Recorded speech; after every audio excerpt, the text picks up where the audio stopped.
Massachusetts? Sharon. Sharon. Sharon. Yep, Mass.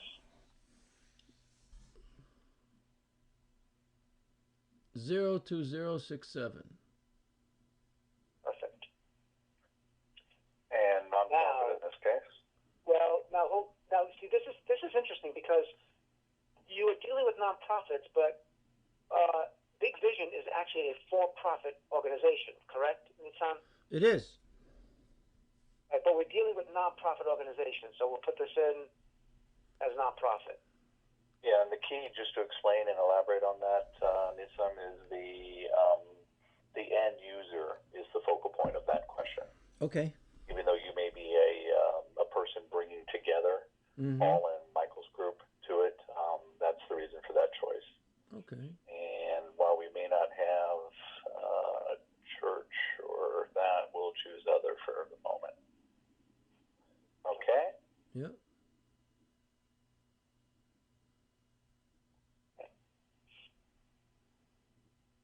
Well, when you ask all these questions, are you asking of my house or are you asking of the places that we service? Well, this will be of the places.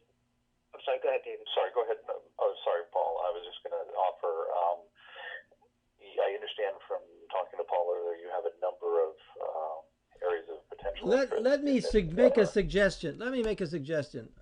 We're walking through. Are you actually going to process something while we do this? We're going to evaluate. No other aspect of it will go forward without your direction. This is a first pass evaluation. Say, if you had an example of one. So let's use an example. It doesn't have to be. I mean, it's absurd to use me or my house or our organization. If you. So it doesn't really matter what name you put in. This isn't going to anybody, right? This is just to demonstrate. No, right. No. Okay, so how many locations? Okay, so let me give the answers. How many locations does your company do business in today? We're talking about if I would go to a congregation, this would be filled out with me or with Paul together with them, right? Answering their location. So they have one location. One location, exactly. One location. Let's say their property tax per year is, if they're in Sharon, with that kind of thing, let's say $20,000 a year. What is your typical utility spending per month? I'm guessing $1,500 a year, a month. I don't know. What's the typical monthly gas and energy? Well, that depends on summer or winter, but let's say average 700. We'll put. Which utility do we use for gas? N-Star. Let's use N-Star. And which gas company? Now, the question here is, sorry, I'll explain this one here. Gas supply is if you have an alternate, special third party where they're trying to offer a discount. Yes. Or are they using the main one, N-Star? I see. Okay. So I don't know in this case, but we could say... Let's assume N-Star. Okay, N-Star. Is the business under contract? I don't know. Put yes. What date does the current contract expire? Let's say January 1st, 2016.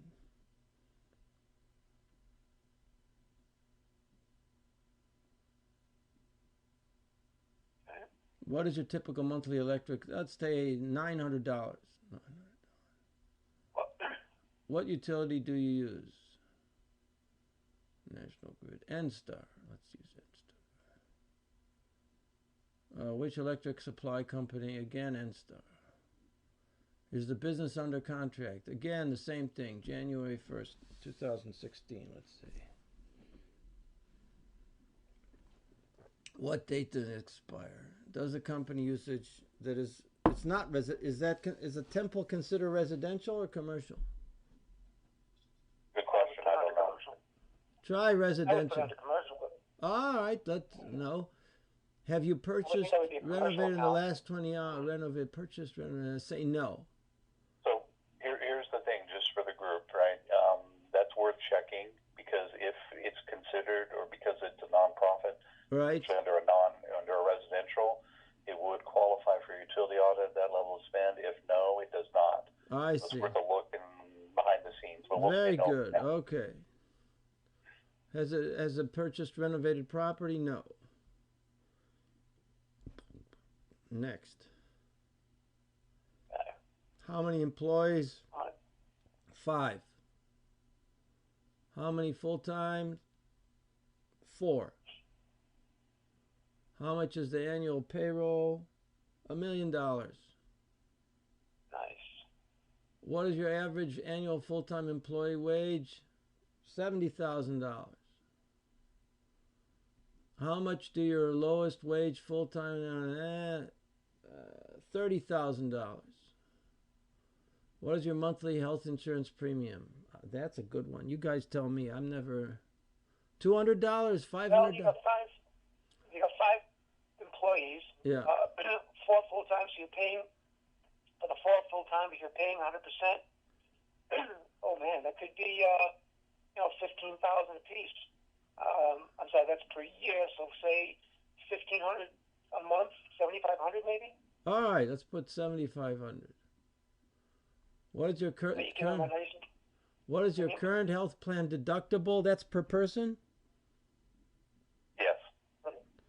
Well, I don't know for employees because I'm self-employed. What is it? 1,000, 2,000? 5,000. I like 5,000. 5,000. All right, 5,000. Do you have any U.S. manufacturing operations? No.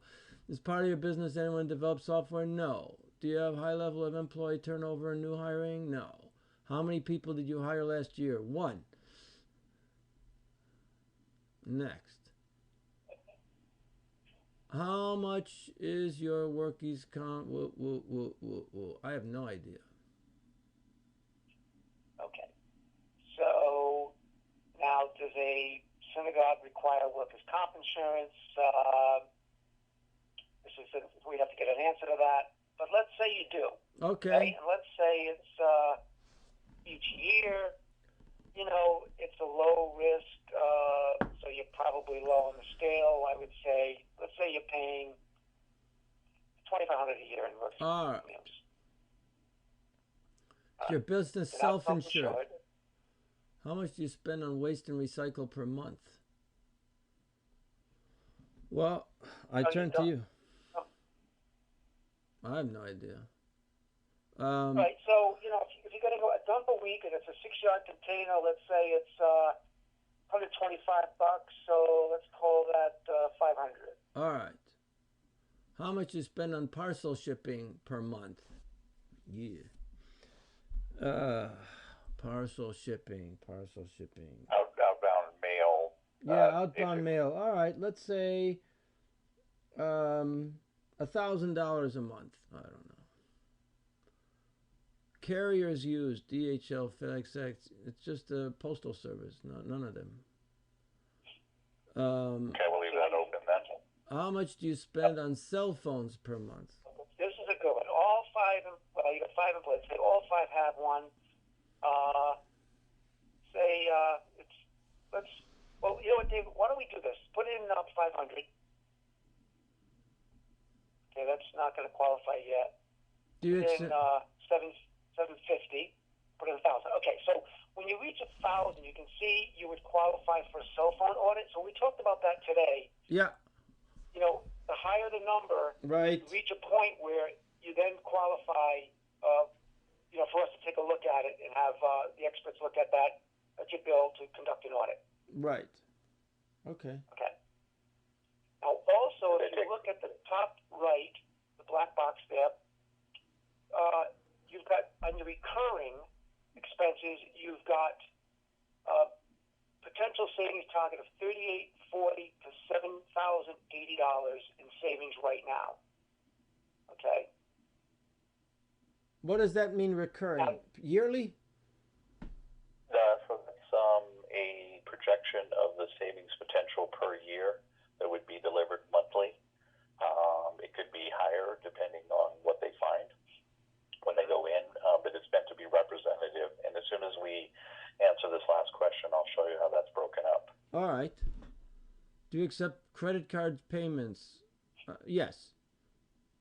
Okay. Visa. Now, let's assume that the synagogue people are paying you know, with credit card. So think of the revenue, and let's say half or 3/4 of that is with a credit card. So the typical revenue would be what? Gee, I'm wondering if any synagogue really does collect using a credit card. Card. It's interesting. I hear what you're saying, but what? Put in 300,000. Okay. Look. All right. Listen. I'll watch.